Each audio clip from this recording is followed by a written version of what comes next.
Tænderne set i en helhed, som jeg ser det, har en stor sammenhæng mellem følelser og tarm. Det at se holistisk på tænderne, det at årsagsbehandle, er noget, jeg har arbejdet med de sidste par år. Jeg hedder Trine, og som klinisk tandtekniker gennem 20 år har jeg haft en undren over, at så mange mennesker bliver ved med at miste deres tænder. Hver dag sidder jeg med mennesker, der sidder i en sorg over den nedbrydningsproces, de er i gang med, og følelse af forfald. Og det har sået en frygt inde i mig for at miste mine egne tænder. Men samtidig også en nysgerrighed på, jamen, hvad kan jeg gøre selv for virkelig at bevare mine tænder? Og hvordan kan jeg hermed inspirere andre til at gøre det samme?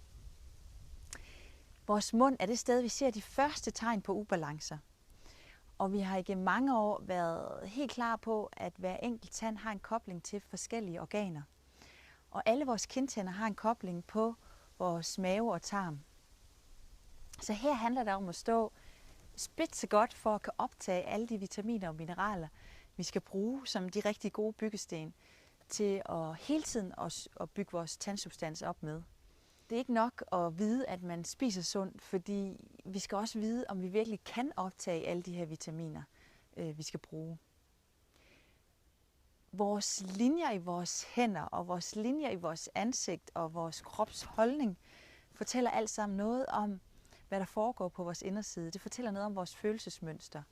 Og det samme gør faktisk også vores tænder. Så hver tand har forskellige følelsesmæssige områder tilkoblet. Og det er en helt ny indsigt, som jeg har haft de vildeste erkendelser med sammen med mine patienter. Og det jeg oplever med tandanalyse, det er, at for det første så bliver mine patienter enormt beroliget med at få at vide, hvorfor deres tænder taler til dem.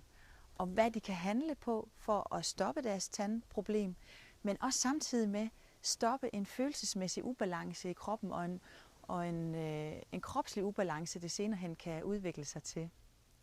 Kunne du tænke dig at høre mere omkring det her, kan du melde dig til min hjemmeside theheartsmiles.dk og melde dig til mit nyhedsbrev, hvor du helt gratis får løbende info omkring det her. Af hjertet tak for din tid. Hej.